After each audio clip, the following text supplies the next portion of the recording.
I'm going to share with you the 3 most important things to know before going to your trip to Japan. So the first one is your transportation. Secondly is your internet while you're staying in Japan. And lastly, the Suica card or the reloadable card that is specifically for visitors. So our flight itinerary was from the Philippines to Narita Airport, Terminal 2. So the hotel that we're going to stay at in Japan is the Cerulean Tokyo Hotel. So considering we landed in Japan, of course, one of the most problematic things for us is the luggage. So of course, we chose the most affordable and convenient option, which is the airport limousine bus. So we purchased our limousine bus via Klook. So since we are in the Philippines, our currency is Philippine peso. So it really depends on where you are or what your currency is. So we've actually booked one way since it's the first time that we've used this voucher. But of course, booking a round trip ticket is much more cheaper compared to just booking one way.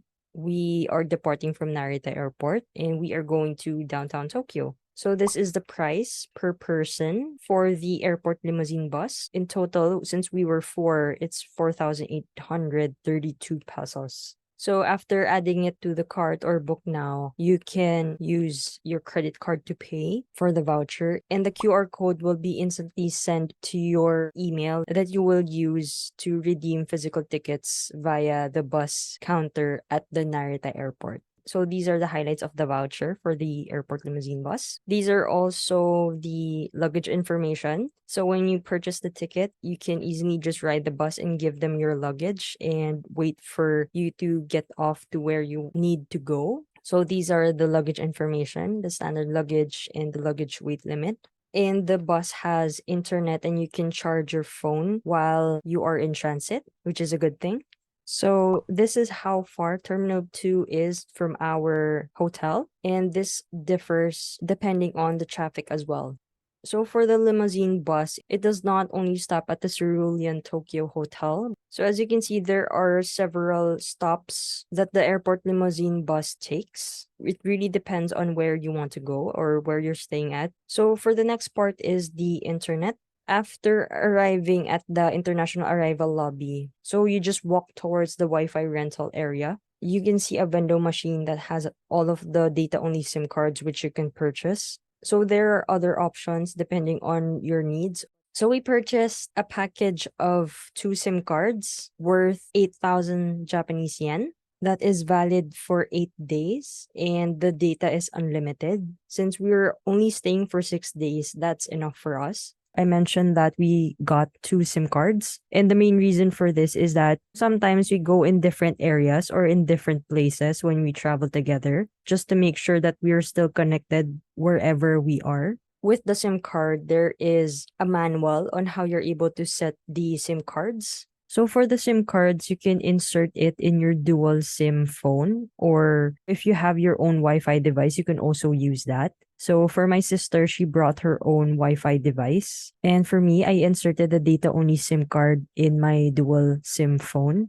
And I made sure that I turned off the mobile data or roaming in my main SIM card so that I wouldn't be charged unnecessarily during my trip. And I would just turn on the hotspot so other people can connect to my internet. So lastly is the Suico card. We actually got this red one. This card is not required to be returned. So at the back of the card, you can see all of the information or instructions about the card. So when you purchase this card, it expires after 28 days from the date of first use. And the remaining balance cannot be refunded. So make sure that before you leave Japan, you're able to zero out the balance in this card. So you can use this card not only in JR subway stations, but you can also use this in convenience stores such as 7-Eleven, Lawson, Family Mart, your bus trips, and you can also use this card in other establishments for as long as they accept this logo, the Suica logo. So in terms of purchasing the Suica card, from the Narita Terminal 2, we took the escalator going down one level on where the train platform is in the airport, and you will see a red machine that says Suica on it. You can put any amount that you desire specified in the machine, and you can either pay via cash or via credit card. If you are running low on your balance, you can also use the machine in any JR stations that accept Suico cards. And just a tip, how we were able to zero out the balance from our Suica card was the night before we left, there was a 7-Eleven from where we were staying at. Fortunately for us, the cashiers who were on duty at that time accepted our plea on wanting to zero out our cards, and at the same time for us to pay the remaining balance via cash. But take note that not every cashier is willing to do the extra work because it is extra work for them. So before we were able to have this successful transaction, we actually asked multiple establishments. Please like and subscribe to this video, and I hope that this video brought you a lot of value. Let me know in the comments what you think of this video and what questions that you may have in terms of your trip to Japan.